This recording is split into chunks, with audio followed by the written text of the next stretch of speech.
It's 6:35. So hi everybody, it's wonderful to see you all. I hope you're doing well. And I'm excited to cook with you tonight. I know that Phyllis is cooking and Julia and John are cooking. Looks like Julie, you might be cooking as well. Anyone else cooking with us? Okay, so I love doing these classes, and thank you to the Sierra Club for inviting me to teach with you tonight. I am Diana Goldman. I have a business called Beantown Kitchen, and I do a variety of different things in my business. I teach cooking classes. They were always either private or public classes prior to the pandemic, and now they're online. And I really appreciate this medium because people can sit and watch, or you can cook, but you're in your own kitchen, so it's hands-on. I think it's really nice to be able to cook in your kitchen as opposed to watching me in mine.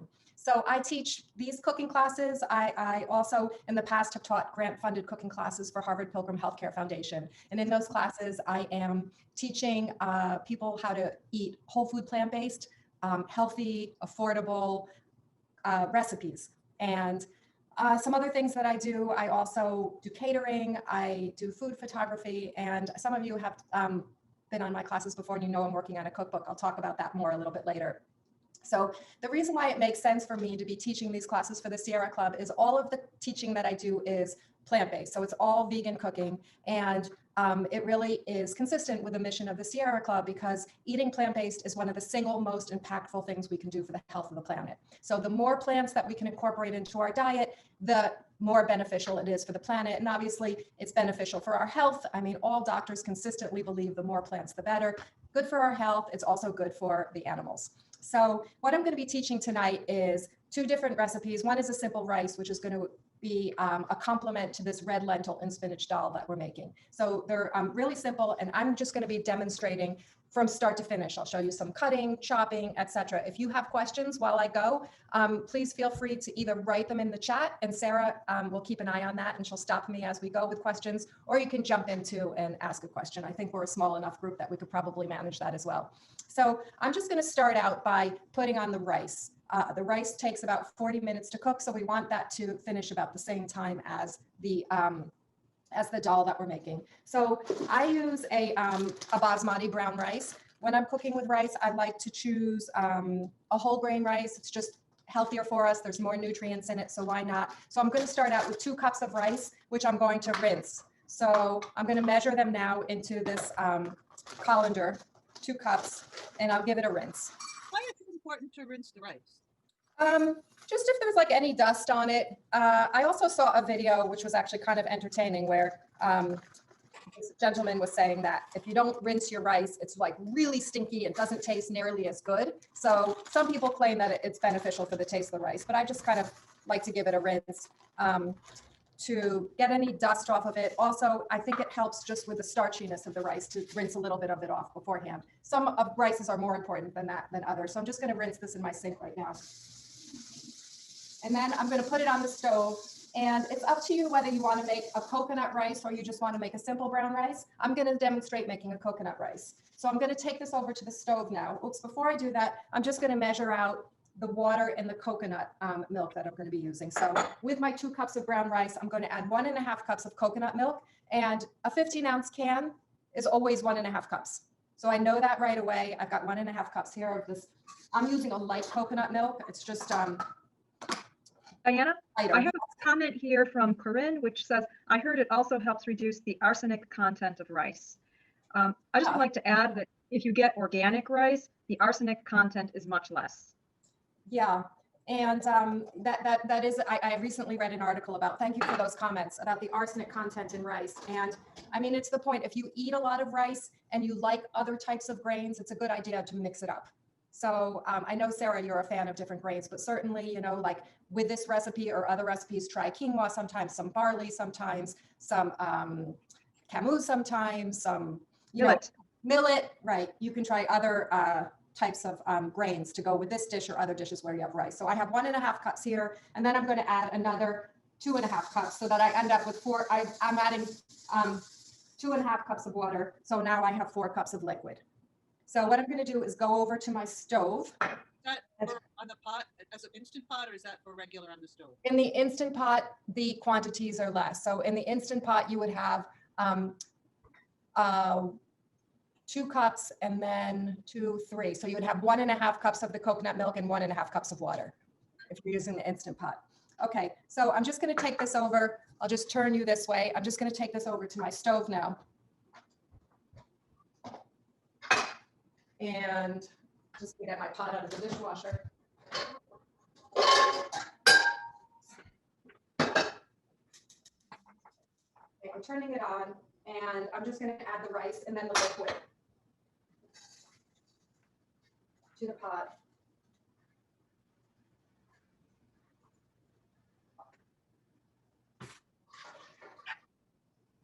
Okay, so they're both in there now. I'm going to add a pinch of salt as well. I just like the salt with the rice and the coconut flavor. Oops, my salt is here. Just adding a little bit of salt to that. I'm going to give it a stir and then let that come to a boil. Okay, a couple more kernels of rice here. All right, everybody good with the rice so far, Julie and Phyllis? Okay, good. So we're going to move on now to the dal. What I want to do before I move to the next steps is just prep everything. So I like to have all of the things that I'm going to be cooking prepped and ready to go. I just think it's a really pleasant way to cook. So the first thing that we're going to do is chop 1 yellow onion. I've got one here, and for anyone that wants to watch me chop the onion, I will demonstrate my favorite way of doing that. I'll just turn this down here. I mean, one thing to do is to use something like this. I'll show you. Sometimes when I have a lot of vegetables to chop, I'll use this kind of mechanism. I don't know if anyone has anything like this. No, how cool. Really fast and cool and easy. It's called PL8, but I've seen a lot of different kind of choppers. So if I make something like an Israeli salad, which has lots of tomatoes and cucumbers in it, I can just go, it's done really fast and it cuts it, you know, I get really nice dice. It's very nice. So sometimes I'll just use this for chopping an onion. I'm a little bit lazy about cleaning things. So as much as it's nice and fast for chopping, it's another thing I have to clean. So I don't always go for this unless, as I said, I have a lot of things I want to chop. Also, I kind of do enjoy chopping an onion and chopping vegetables. I find it sort of like meditative. So I'm just going to demonstrate for you how I do that. Let me turn this light on here. So I take the onion and I turn it, you see there's 2 ends to it. I turn it on its side and I chop one end off and then I chop the other end off. And then I have a nice flat surface where I can now cut down and cut it in half. So I now have two halves of onion like that. And then what I do is I peel off the outside layer. What do you call it? Skin? The outside layer of onion? Yeah. Yeah, to take off the skin. And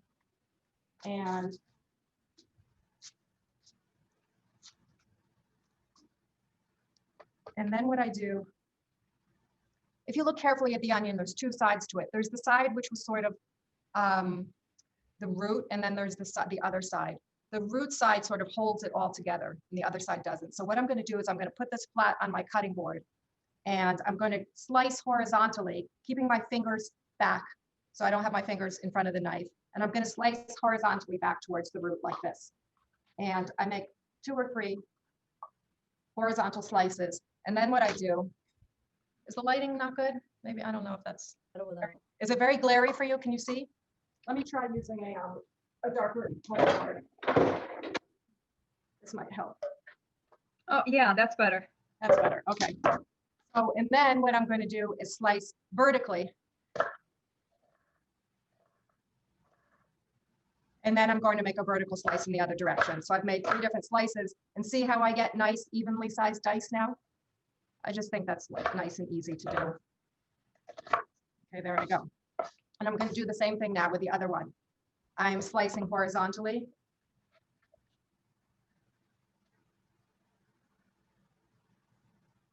And now I slice vertically. And then I slice vertically the other direction.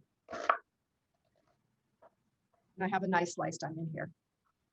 Okay, so just finish off these end bits.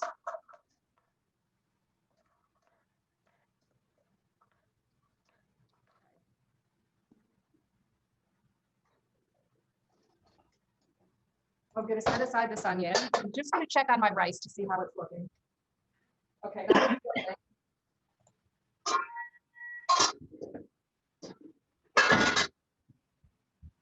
Okay, so my rice was boiling, so I turned the stove down to a simmer and I put the top on the rice. And I'm going to leave that for about 40 minutes, but I'm going to check it from time to time just to make sure all the liquids haven't boiled off. So that was my onion. I'm just going to put it in a prep dish for now and set it aside. And the next thing I'm going to do is cut some carrots. So 3/4 of a cup of carrots. So I have my carrots here.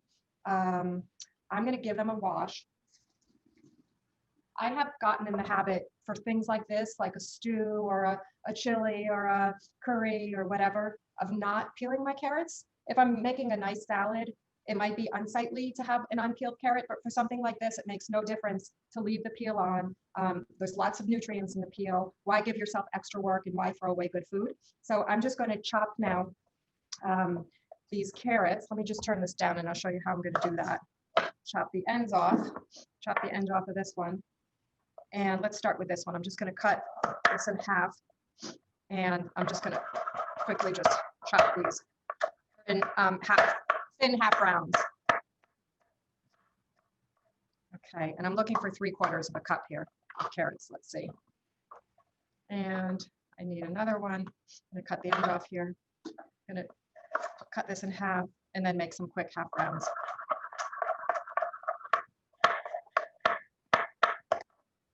Okay, so that's about 3/4 of a cup of carrots there.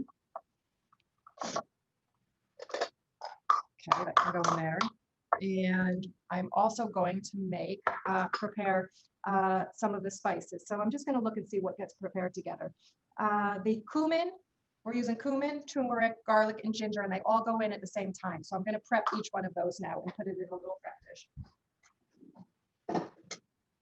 So a teaspoon of whole cumin seeds. So here's my cumin seeds here. And I'm just going to measure out a teaspoon, which is, I'm going to just sort of guess. I know about a teaspoon is about that much. And I'm also using a 1/2 teaspoon of ground turmeric. And then a 1/2 teaspoon of turmeric. So turmeric is a fabulous spice. It's one of the most antioxidant rich foods that there is. If you have turmeric with a little bit of black pepper, which we have in this recipe, it makes the turmeric a little bit more bioavailable to our bodies. So in Indian cuisine, they were super onto that because almost always you see turmeric in curries with some black pepper. And then I'm going to add 3 garlic cloves finely chopped. So I have 3 garlic cloves here. And I have a garlic press I'll probably use for this. And then after that, we're using ginger. Okay, so this happens to be the garlic press I'm using. So far, I have in here some cumin, some turmeric, and I'm just going to press the garlic into this little prep dish as well. It's really pleasant to have everything prepped and ready to go because particularly with something like garlic, if you sort of have to stop and wait to move on to your next step and your garlic is sitting in your pan waiting for you, it can burn. And once garlic burns, it gets kind of bitter and there's no turning back. It's hard to get rid of that flavor. So particularly when I'm cooking something like this where it comes together quickly, I like to have everything prepped and ready. And so we can just move along step by step without having to pause in between. So there's the garlic in there. And then finally, I'm going to put in 2 teaspoons of chopped ginger. So I have a ginger root here. And it turns out that you can peel ginger with a spoon. You don't even need like a potato or carrot peeler. So I'll just show you. I'm going to give it a wash. Just like this, you see? And it's just a quick and easy way to peel ginger. Also, the spoon can get in the nooks and crannies really nicely. So that's how I like to do ginger. Another way you can do it is just put it on the cutting board and just cut along the edge and cut off the peel. So just do the ginger this way. That I printed out off your thing said 1 tablespoon of fresh ginger. Oh, fresh ginger. Oh, okay. I have an old recipe. I've increased the quantity. Thank you. So I've just peeled this ginger, and then I have a microplane grater that I'm going to use to chop it to grate the ginger now. Here, you can watch me.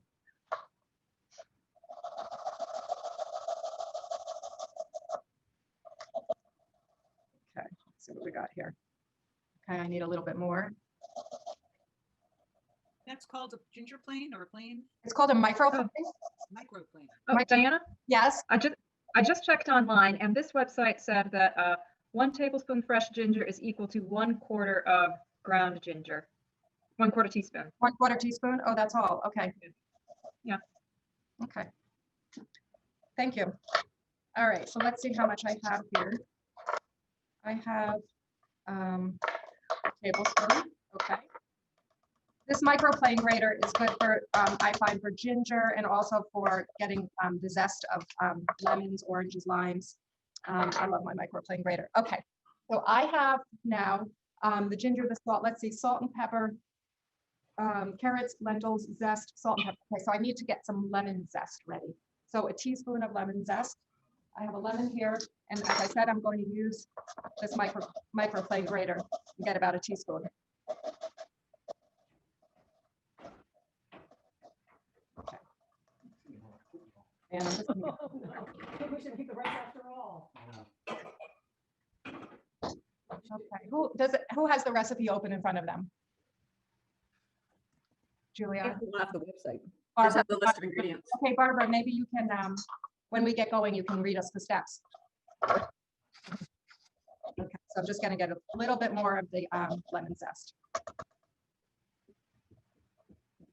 All right, so 2 cups of red lentils. I'm just gonna get those ready again in my colander and give them a rinse. And it's always a good idea to sort through to make sure there aren't any little stones in them. In my many, many years of cooking, I think I have picked out 1 or 2 stones. They're there sometimes. So I'm just measuring 2 cups.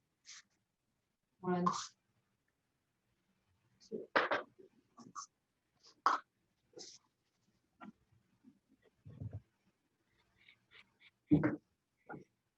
Okay.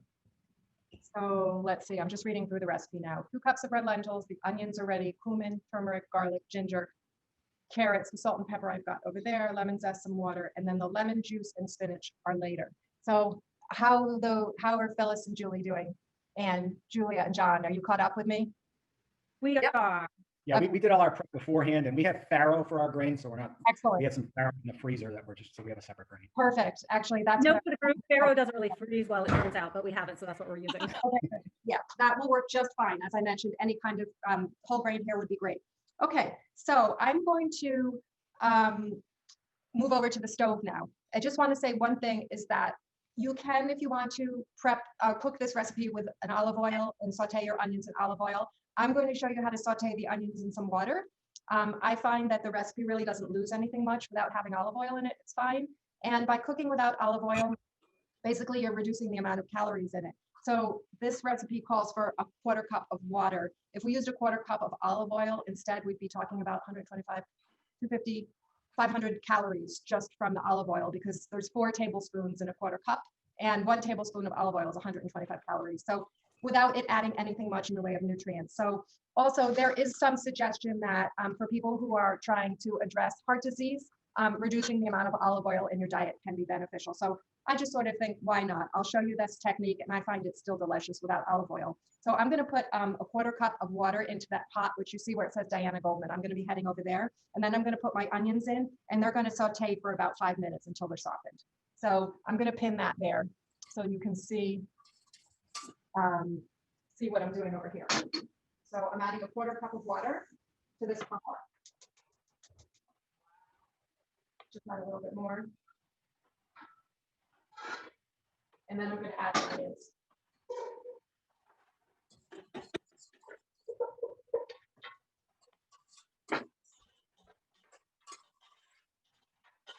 And I'm going to keep an eye on that while it's cooking. So it's on medium heat. If I find that the water boils off, I can always add a little more. So I'm just watching it. If it gets too sticky and I lose water, I'll add more and just see how it goes. But that's a good place to start. Actually, it's on medium heat. And those are going to cook for about 5 minutes. Okay, so while those are cooking, we want to prepare the lemon juice. So 3 tablespoons of lemon juice we're going to use later in the recipe. So I still have this lemon. I'm going to cut it in half. And I'm going to use my juicer. to, but use whatever you have, obviously, to squeeze out 3 tablespoons of lemon. I find that, oops, there's some lentils in here. I find that 1 lemon has anything between 2 and 3.5 tablespoons of juice in it usually. So I'm just gonna squeeze this. And then I'll measure and see how much lemon juice I have. The lemon juice is for later in the recipe. Once it's done cooking, to put some lemon juice in really brightens the flavors. I'll measure this.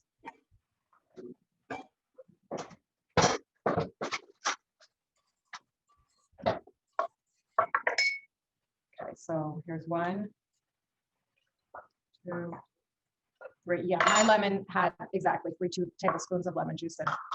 Okay, so that's one thing we want to do. And then I'm also going to get 2 handfuls of spinach, which we're going to use later in the recipe as well, and just chop those, chop it into small pieces. That's going to go in the recipe later. And I'm going to check my onions now.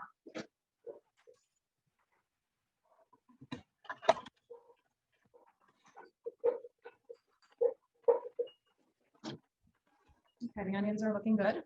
And I'm just going to go get some spinach now. Over here.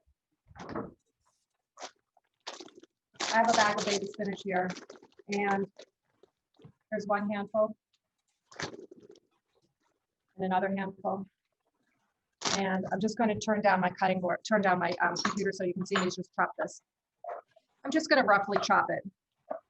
As you know, spinach really wilts down to very small pieces. So I'm just going to think in terms of like nice little small bite-sized pieces once it's wilted. And I'm just going to set this aside for later. So these days, if you've been on my cooking classes, you've probably heard me say this before. I'm always thinking about ways to get cruciferous vegetables into the diet. I try to think about eating at least a serving of cruciferous vegetables every day because they're super heart healthy. Things like green spinach, kale, collard green, arugula, bok choy, cauliflower, broccoli, Brussels sprouts. They're some of the healthiest foods we can eat. And these days where we're thinking about boosting our immune systems, they're really immunity boosting foods. So something like here, now I have this chopped spinach. When this dough is finished, to throw this in, not only does it make it pretty to have the orange colors and the green, it's also a really easy way to be adding spinach to the diet in ways that you hardly even notice. So the spinach is set aside for later. And I'm just gonna go check the onions.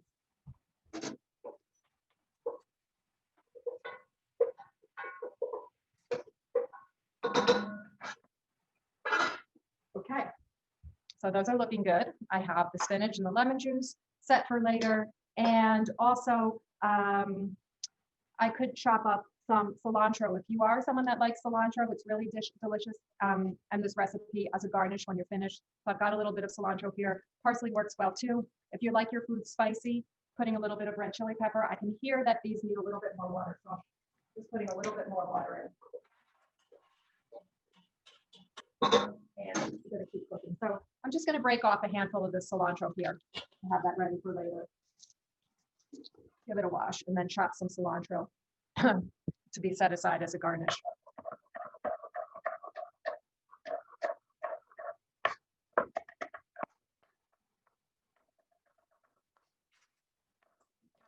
And I'm just gonna get a little prep dish to put that in.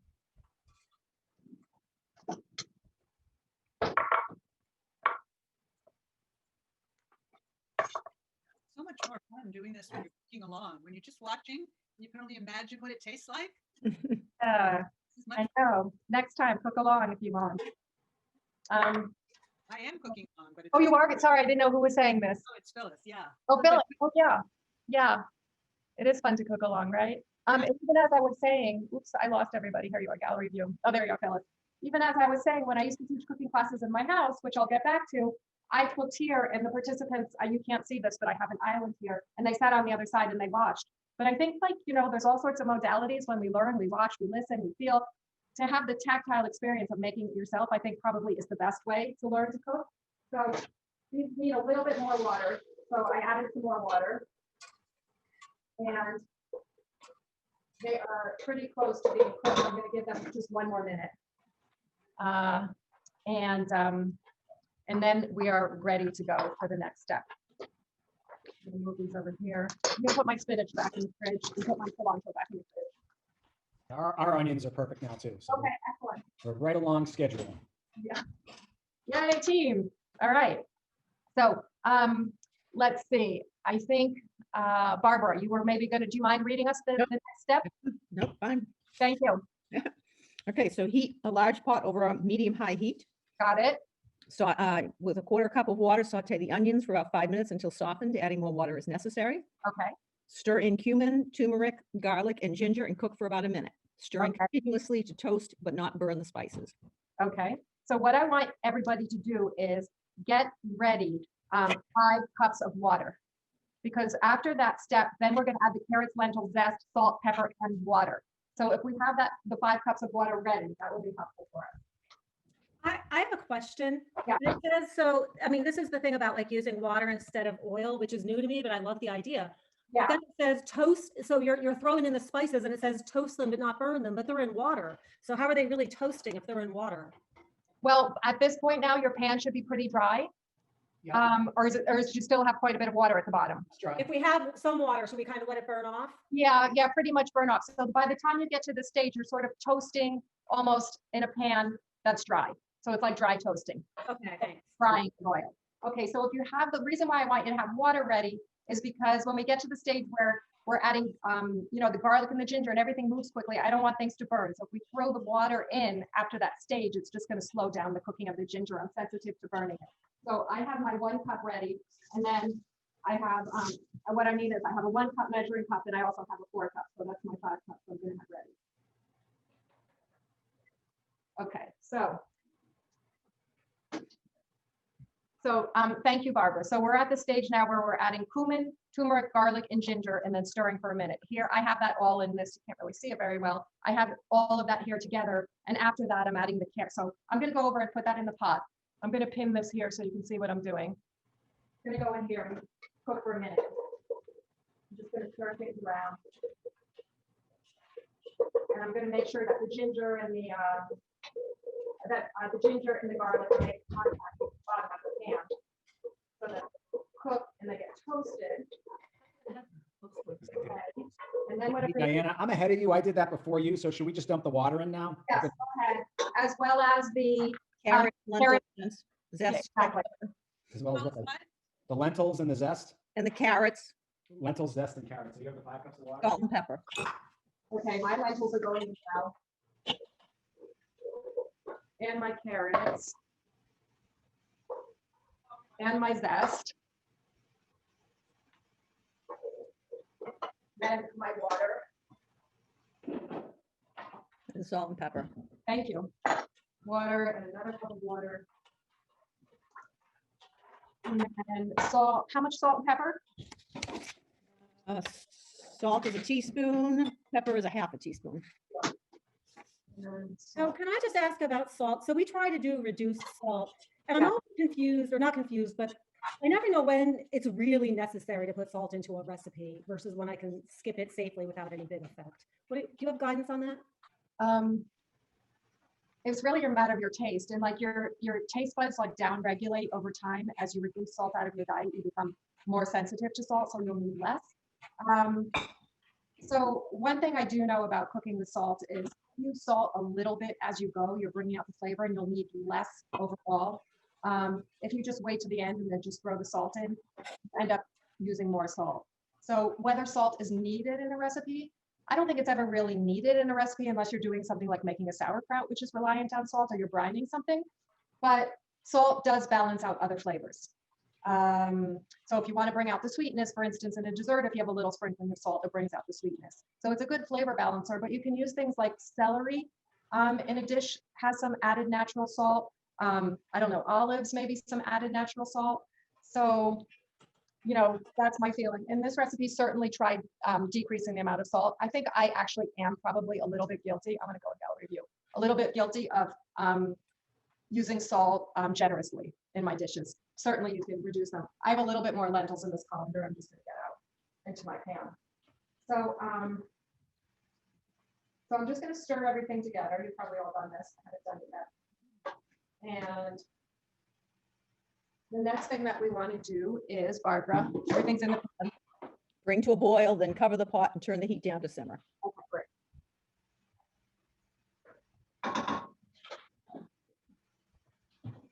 Okay, so bring to a boil, cover the pot, bring everything down to a simmer. And that's going to cook for about 15 minutes, and then we have everything ready to go for afterwards. And meanwhile, I'm going to check and see how my rice is doing. Okay, mine's cooking up nicely, and it still needs about 15 minutes to go, I would say. Okay, so while we're waiting for that, are there any questions about what we've done so far? I've heard that you should never uncover rice while you're cooking it. Oh, to peek on it? Is that, I mean, true? I haven't found that makes a difference really. I'll uncover my rice and I'll say it might need a little more water, and it's done and I add more water and it seems to be okay. Although I do most of the time cook my rice in an Instant Pot. So since you have one, Phyllis, you should watch some YouTube videos or something to learn how to use it. You'll love it. Oh, good. Okay. Yeah. Yeah, it's really good. Okay, so any other questions? Okay, well, those things are cooking. And I'm just gonna check to see if it's boiling. No, not yet. I want to show you a quick and easy dessert that I love to make. Maybe some of you have seen this if you have been on my class where I showed you how to make a plant-based cheese board. Was anyone on that class? Yes, yes, I would. Okay, so this is going to be new to the rest of you. So I'm going to move this cutting board out of the way. I'll just clean up my space a little bit. Okay, so one thing I love to do, I love Medjool Dates. They're really sweet and gooey and fantastic for making desserts. I happen to have gotten these organic Medjool Dates from nuts.com, and I'm gonna get a cutting board. I'm gonna get a cook out. I'm gonna get myself a knife.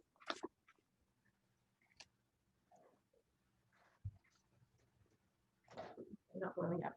So I'm just gonna cut the pit out of it. I wish the lighting was not so glary for you. How's that? Let's see if that's a little better. Yeah. I'm going to cut the pit out of it and just open it up. So it creates sort of a little pocket here. And I have some peanut butter, a creamy peanut butter. And I'll take a little bit of creamy peanut butter and I'll put it inside the dates like that. And then I like to top them with either something like a blackberry. I have a blackberry here, just like that. How pretty. Eat it. Really yummy, healthy, sweet treat. Another thing you can do, I'll make one more. I'm going to cut this one open. Also, I was talking before about salt with sweet foods. I really like this with a little sprinkling of salt, like a finishing sea salt on top. So I'm going to cut this in half, take out the pit. Again, put some peanut butter inside. And these are like little Snickers bites. I have some dairy-free chocolate here. I love this brand, this E-Tart brand, which you can get at Whole Foods. And just put a few chocolate chips on top, or if you want it to be sugar-free, Lily's has a sugar-free chocolate chip. So I just have these little chocolate chips now in it. So these are like little Snickers bites. They're sweet and caramelly from the dates, and then you have the peanut butter, and then you have the chocolate. And those are delicious. My friend was telling me that she made them the other day for her daughter and son-in-law and grandsons. And her grandson took one bite of this and he grabbed them all and said, "The rest are mine." And he's 5. So if a 5-year-old thinks that's delicious, I think we're doing well. Your carrots are boiling. Yeah, boiling. Oh yeah, thank you. You can see that? Yep. Thank you. Okay, perfect. So giving it a stir, and then I turn the heat down to a simmer. And that's going to be about 15 minutes. And I'm going to check my rice now.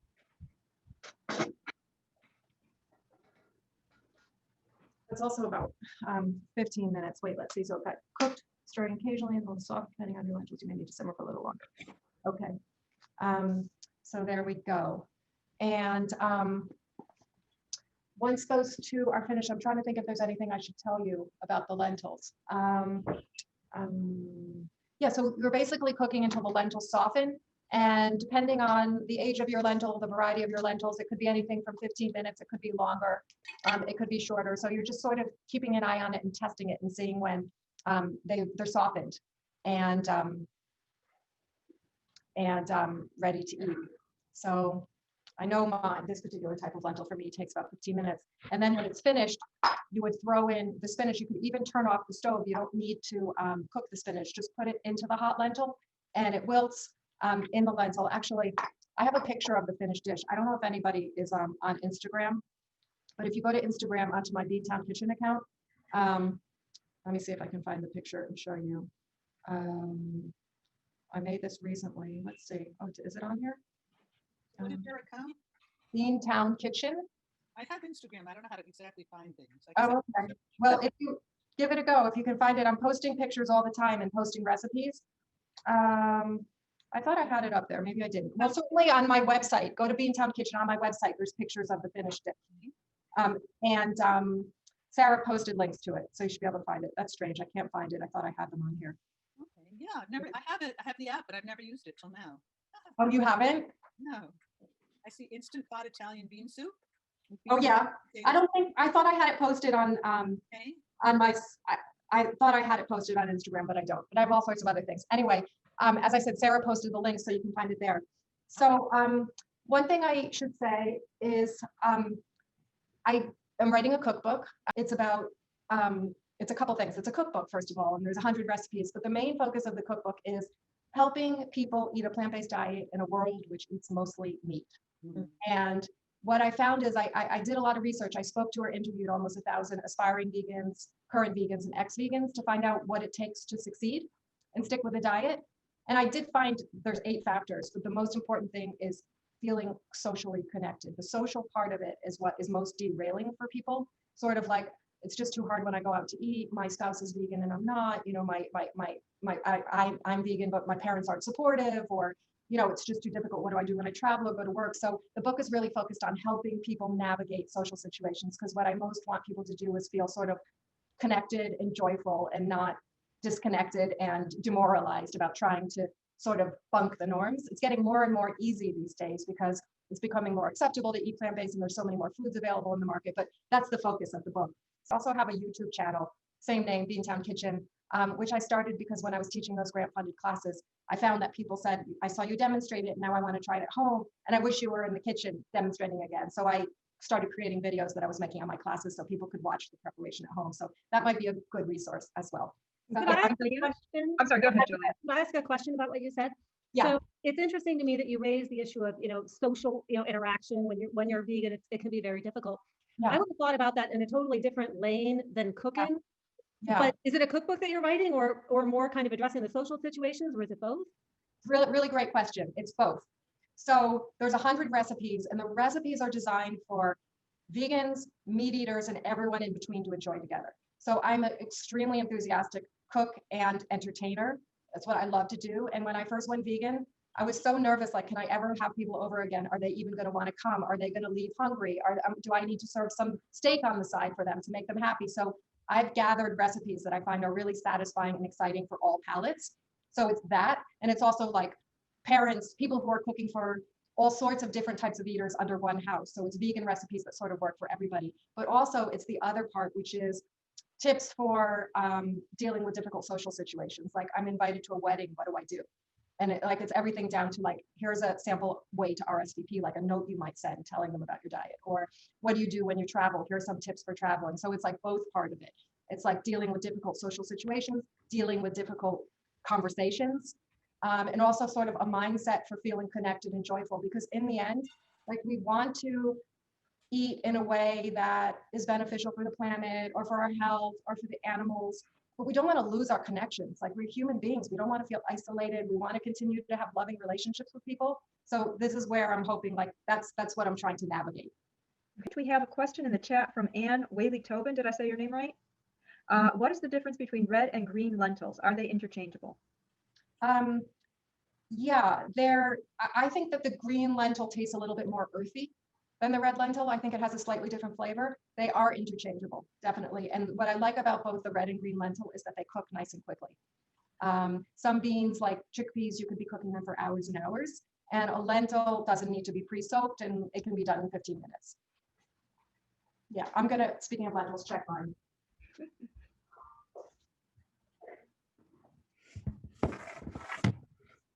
Falafel for supper tonight, so I had to pre-soak my chickpeas last night to remember to make them for today. Oh, Barbara, you said that? Yeah, What did you make with your chickpeas? I'm just trying my lentils. falafel. Oh, yeah. Well, I need a little bit longer here. If you find that your lentils, it's starting to get dry And it needs a little bit more liquid, go ahead and add a little bit more liquid. And this is John. I have a quick comment on that green lentil, red lentil. Yeah. My experience is that the green lentils take a little bit longer to cook. Mm, Red lentils are a little thinner and lighter, so they Right. cook faster. So that How many minutes faster do you think they cook? it's probably 20% shorter. It depends Yeah. on how you're cooking it, but because each grain is a little bit heavier. That's than true. grain. Particularly if you're using a red split lentil. I mean, you usually get them where they're split. Yeah. Good point. Okay, so I'm just going to put the top back on here. And another thing I was going to say about this recipe is oftentimes you use vegetable broth in a recipe. Certainly you could use a vegetable broth in this. I find that there's enough flavor in it that we can get away with just using water, which is easier. And I'm going to check my rice too.